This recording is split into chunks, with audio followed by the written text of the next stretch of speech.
Everybody say hi to YouTube, so we'll go over this really fast. Jesus, this is insane. I have no words. This is wild. Hotfix 51, starting like basically now, 2 hours after the patch starts. So the patch will be back at 1 p.m. Eastern, give or take. Added a free-to-play feature. Updates to Legendary status will be limited for a while. Accounts that purchase the Standard Edition and Founders Edition will automatically upgrade to Legendary status. Added a shared stash exclusively for Legendary status. New session rules and escape methods have been added to Goblin Cave. Numerous item balance changes and minor class balance changes. The shared tabs are separate. There you go. So in your stash, you will have like your own personal stash tabs for like each character, and then there will be shared tabs to be able to like put into like to share between characters, which is good. That's good. You want that, because otherwise you would be filling your stash up like fast as fuck. Could you imagine like 8 characters with 5 tabs between them? What is this, Diablo 4? Yeah, I think that's huge. Will it become handled when in shared tab? No.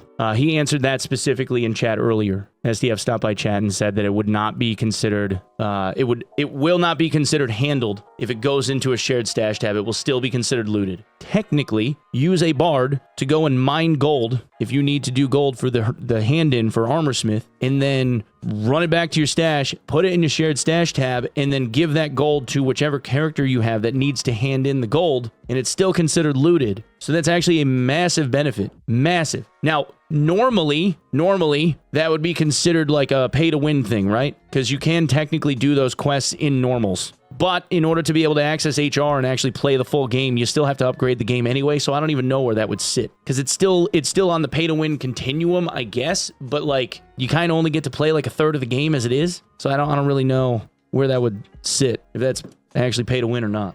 Kind of. I would say it's on the continuum, but it's such a minor inconvenience. It's such a minor thing. I don't really think it matters. Oh, that's right. Yeah. Oh, you know what? You're right. You're right. It doesn't get considered pay to win anyway, because you can only create one character on the free to play account. So it's an irrelevant thing. It ain't pay to win at all. You're absolutely right. Absolutely right. So the item balance changes and the class balance changes are things that we saw already on test, which is what the last video that I did was, but they are going free to play. We are proud to announce free to play accounts for Dark and Darker. Free-to-play accounts allow players to create one character and play normals on all maps, complete quests, and build a stash of loot. Players who enjoy their time with their free account and want to experience everything the game has to offer can upgrade their accounts to legendary status in a few days with the start of the new season. We hope that this free version will give players a chance to experience some of what Dark and Darker has to offer and give players who have not played since the playtests a chance to see what's new before they dive in and become a legendary adventurer. Okay? In addition to the free-to-play accounts, we've added several upcoming updates for a quick check before we start the new season. Our goal with changes is to make the game a little bit more forgiving during the learning stages and make unwinnable situations less frequent for the new season. In matching the spirit, we've begun removing the circle from the maps, starting with Goblin Cave. Additionally, we've started adding some quality of life and better onboarding features as we prepare for the new wipe. Holy shit!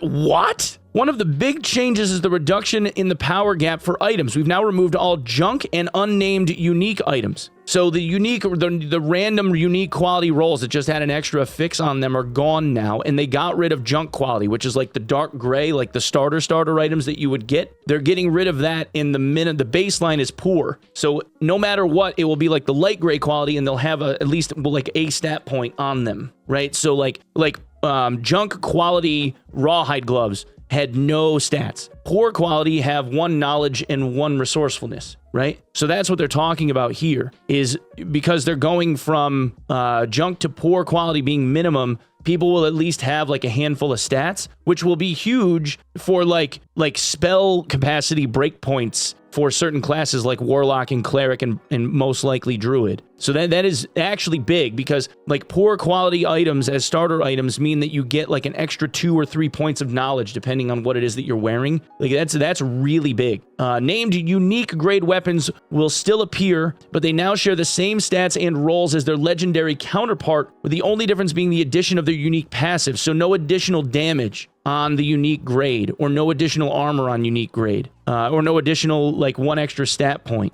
We've also reduced the damage and armor rating values for all weapons and equipment at the upper end to make them less overbearing. We have removed random modifiers that were too valuable, such as plus all, and have lowered and tightened the gap for remaining rolls. So what this means is like the most like plus true damage you can get now is like either 5 or 7. something like that. Instead of like plus 11, you can't get, or plus 13, whatever it was. You can't get like plus 11, plus 13, because I can't remember, because you could roll a Phoenix Choker that was like plus 4 because that was the base stat roll on it. I think now it becomes like plus 7 max, because of you can only get plus one additional or plus 1 true on your stuff now on jewelry. So it's like jewelry, head, and I think that's it. Jewelry, head, and cape are plus 1. We've also diminished the movement speed penalty gap on armor to reduce the heavy reliance on move speed. Finally, we've added a flat HP boost to all classes to slightly improve survivability in battles. Please note that many of the perk skills, spells, and class balance remain to be tuned with this new philosophy in mind and will be adjusted in the future. So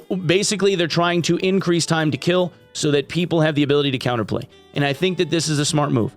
I think most people have been saying they're tired of getting one-shot by everyone as they come across them, for the most part, right? Plate fighters going to be everywhere? Well, yes, but they will be plate fighters with much less max PDR, right? It wasn't ever a matter of like a plate fighter moving fast. It was a plate fighter moving fast and not being able to be damaged. I think the max PDR that people can get now is like 65, something like that. It's not 70 or 75 anymore. How does base kit wizard kill base kit barbarian now? Well, if you notice, what they're talking about is the upper end, not the lower end, right? So most all of this doesn't really have any effect on base kits. It's what people have when they're decked, right? So this isn't, they haven't even made a modification to like base values of players other than giving players stat points on their base gear now, right? So you have the ability to get like 1 point of, 1 or 2 points of stats on in certain categorical things for the armor or whatever that you're wearing, and a couple of extra damage points for like a weapon or whatever, or the staff that you're holding. But that has nothing to do with them modifying like plus all and plus true damage. That has nothing to do with base kit. Less true is a good thing. Absolutely a good thing. And I agree with Ken. I would rather they lean into damage pen. Yeah. I would rather they lean into penetration value stats. Big time. Thoughts on free-to-play and the effects on gold sellers? Well, they don't have the ability to. Not for 3 days, right? And they can only run normals. Because you got to remember, there's a 72-hour cooldown on any new account before they can go into high roller anyway. And they don't have access to high roller regardless. And they don't get access to the market for 72 hours either. So, I mean, they could be farming gold like crazy in normals if they wanted to, but I feel like they'd get caught, right? Oh, they won't even have access to trade with free-to-play. Well, there you go. I guess Grayson said something in general. Free-to-play cannot play high roller or trade. Don't worry. There you go. But I mean, honestly though, like this is good, right? Like I know that people, like whenever people talk about like true damage getting removed, it's like, oh, casters are fucked because how are we going to end up damaging X, Y, and Z? But they've also removed a shit ton of magic resist and a shit ton of damage resist. Like it was reduced by a pretty significant amount. Yo, SDF, what up, baby? I like these changes, SDF. I think this is good, man. I like the reduction in true damage a lot, actually. And then like most everybody got about what, like 10 to 15 HP extra, like base kit. Because Warlock went from 99 hit points or 98 hit points, something like that, to like 111, if I'm remembering right. Free to play means more cheaters coming in, potentially. But okay, so like the worry about cheaters is going to be everybody getting wrecked, right, in normals, right? It's going to be people getting wrecked in normals, and then obviously like gold selling. If people are getting wrecked in normals, that's why they have cheater reports, right? So I would just say report anybody that's sus. Let them figure it out. And then on the gold selling side, unless those guys are going to spend the money to upgrade to like, the legendary edition, because they got to spend money to get into the legendary status or whatever so that they can use trade. As long as they're playing on a free-to-play account and they don't have access, they won't have access to high roller and they won't have access to trade. There will be more cheaters because of the free-to-play thing, right? Statistically, there's no denying that it's going to happen. Even still, the benefit to them will be to dunk on people that are running base kits and not to be able to get rid of any of the stuff that they loot, right? And in the time it takes them to farm normals for little to nothing, they're gonna probably get caught. Because I think that these Iron Mace has been pretty good about catching people. And I mean, the most nefarious, like the longest running cheats that don't get detected have to do with walls anyway. It's not like they're blinking to you and hitting you in the head and shit. Yeah, I mean, like if you have guys that are gonna openly rage on you, they're gonna get deleted in a matter of hours. Like Iron Mace has been pretty fast with their response time with that from all sides, from people that have been reported if they've been like really blatantly cheating. Like the barbarians that would like blink like into people and like hit them in the face with a felling axe. Like, those guys got caught, like, almost instantly. It's the dudes that are using ESP that don't get caught, like, as fast. But, I mean, if they seem like they're sus, you just report them and then let God sort them out, you know? First barrier to prevent cheater issues, players will not be able to access or trade with high roll or even a legendary status for at least 72 hours. So there you go. So even at the point in time that they upgrade their account to legendary status, they still have to wait the 3 days. So it's 3 days from the time that they pay to be able to enter HR and the market anyway, and they still have to wait the 3 days before they can do it. We will extend it to 2 weeks if necessary. Holy shit! 21,000 hours. I've only encountered 2 blatant cheaters. I've seen some crazy stuff happening with guys cheating, like in recordings and everything. But like I said, the guys that seem like they're the most sus are the ones that are using walls, where it's kind of like it's one of those where, like, even if you're not live or whatever, there's, you know, because the player pops are low, it's a lot easier to detect like who's being weird. Like, you start off on Frost in one fucking corner and you know that they started across the entire map. And then for whatever, like, you're in the most obscure corner of the map ever, and they just make a beeline straight to you, and it only happens if you're wearing, like, really good shit. Because most people don't hunt down other guys unless they got something that they want or something that's valuable, right? Like, you don't really see guys that just end up, like, W keying at you for nothing. Like, people will W key for the PvP, but they don't W key, like, past mobs and, like, cut through and end up, like, making a beeline directly to where you're at unless you got something good on. About the shared stash, if you get a looted item and go in your shared stash, it says looted if you pick it up with another character. I like this a lot, actually. I think this is, like, chat, what do you guys think? You think W or L? I guess I should just ask you guys. W? This whole thing is a major shift, right? But the biggest things are reduction in armor values in magic resist on everything. Reduction in move speed penalty on everything.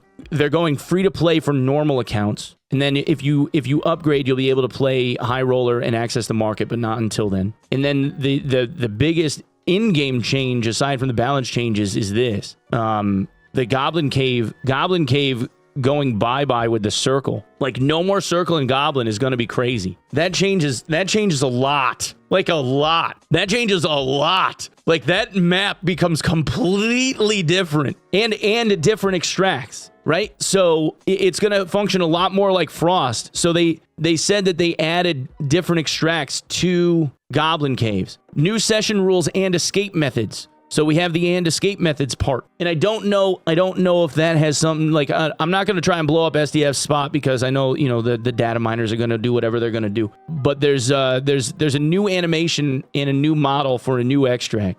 So if it's going to be in here, it's going to be cool. Oh, shit. Well, this patch will take about 6 hours, not 2. It's a little bit different. It's a little different. All right. Okay. Well, all right. In fairness, if they're modifying the whole of Goblin Cave, right? That means that it's a complete reinstall. It's not just a few files, right? They got to do a complete reinstall because it's like new animations, the new extract, like it's a completely different map, right? So it's probably them having to do like a full reinstall of the game and then verify it, and, you know, on the server, you know, on each one. I wrote it wrong. It's 6 hours because so many changes. Yeah. Wait. Ice Abyss will definitely be fun. Hold on. Oh, you can look forward to June 7th. Wait, we're getting Ice Abyss on the 7th. SDF just said we're getting Ice Abyss on the 7th. He just said it. I'm losing my shit. He's killing me. I can see him sitting at his damn computer right now just cackling to himself because he's like, got him. Oh my God, dude. This is wild.